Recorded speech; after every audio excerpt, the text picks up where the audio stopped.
When I look at Africa, many questions come to mind.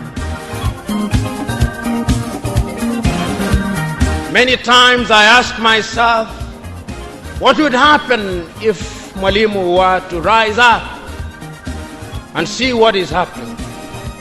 Many times I ask myself, what would happen if Kwame Nkrumah and Patrice Emery Lumumba were to rise up and see what is happening? Professor Dr. Patrice Emery Lumumba visit to the Union of Conscious African Incorporated, Pan-African Conscious Corner, and by order of program, we will all just stand as we do a moment of silence for sound. So we start.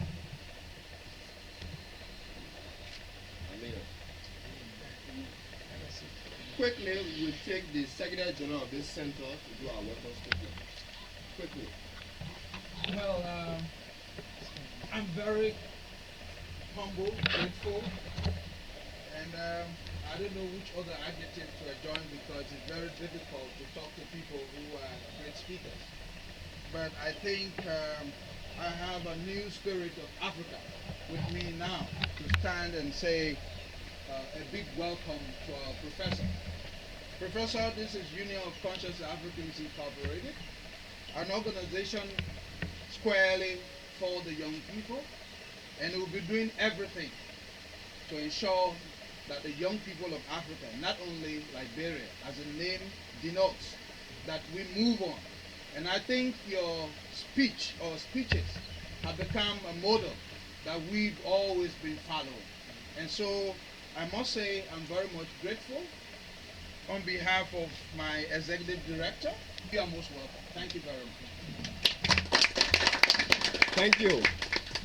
Unarguably, we are by far the only Pan-African Conscious Corner on the continent. So today, our own executive director will give a brief synopsis of what we are and what we're made of. So, this is a lifetime honor. That if I am to leave this earth, I will remember this day as one of the most important days in my life. The Union of Conscious Africans, young men at the university thinking about Africa, about where we are, the challenges we have faced, our children, grandparents, and even young people who want to work and cannot find work. We decided that we cannot be conscious-minded young men and women at university, and we sit and allow this to go on. So when we had the opportunity, my friend and I, Ahmed, now he's in China, we went to the Changsha University of Science and Technology while we were studying in our dormitory. Though we had a luxury of time to go around and do what we wanted to do, but we decided to download almost all the pictures you see here today in our dormitory. We downloaded more than 2,000 videos on world events, documentaries, speeches, biography. And we decided that when we come back to Liberia, we will show our brothers through the eyes of documentary what others are doing and what can we do now. So when we came, we put the young brothers together and we formed this group so that we can tell our story. And for that time, by 2008, when we started 2009, 2011, we established this organization. I can tell you, Professor, we are the only people that did what you see here today. No help from anybody except our own personal effort. Well, it's a challenge. We are where we are. But I believe that your presence here today is that what happened to the Chinese when Richard Nixon visited them in 1972. So, and from that time up to now, every American that will go to China, they will want to visit a Great Wall. And I can say that if you are an intellectual, if PLO, our professor, can visit this place and you don't visit this place, your intellectualism in Liberia and in Africa is incomplete. So your visit here will lead people to come to the center. And I know that it is not the help we want now, but what we want is the action we will take to develop this country. And I can promise you, as I end, Professor, you have inspired all these young men and women, and they are going to develop this continent. Don't worry when you leave this world. You have men and women that will still follow your videos and audios, your books, and your photos. It will live on. Thank you, PLO. The guy leaves. My hope is that in the next 10 or 15 years, we don't know how long, but this is our dream. The future home of the Pan-African Conscious Corner. We hope we can be able to achieve that, and we pray for that. Thank you. Thank you, ladies and gentlemen. Thank you. Thank you so much. We are indeed telling the African story in this corner, and we are very proud of that. Going forward, we want to do a traditional ceremony, and so the president of flag going to lead that process. And we know the traditional people of Liberia have done you, but the young people and the Pan-African Conscious Corner, the over 1 billion of us, want to ground you today, and we want that memory to go along with you. So ask our own president to lead us in that route.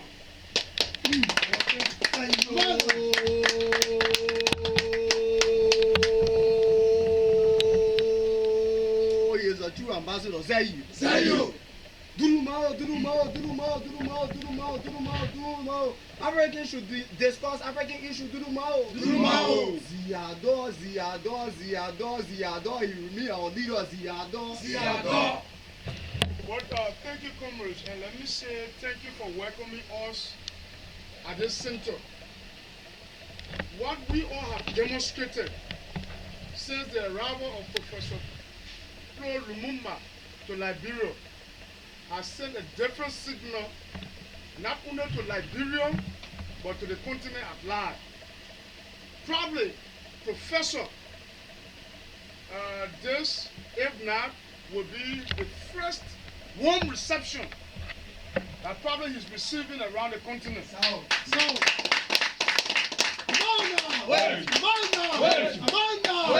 And we are doing this from the background that we young Liberians have realized that we've suffered too long. And even in the midst of our desire to transform our nation, the challenges still persist. When I was listening to the executive director explaining, and he nearly shed tears, I can imagine from whence he speaks, because we are also in the same boat. To run an institution here, Professor, is not a single task. It's not an easy thing. To ensure that young people remain focused is not something easy. The support is not forthcoming. Yet still the stereotype belief that young people are violent, they are unable to do certain things, is still haunting our own generation. How dare the traditional people last night gowned you? The young people under the auspices of the Union of Conscious Africa, this is our own way, Professor, of saying that you are welcome to Liberia, and we appreciate that you're coming to Liberia has actually made the young people proud. Thank you.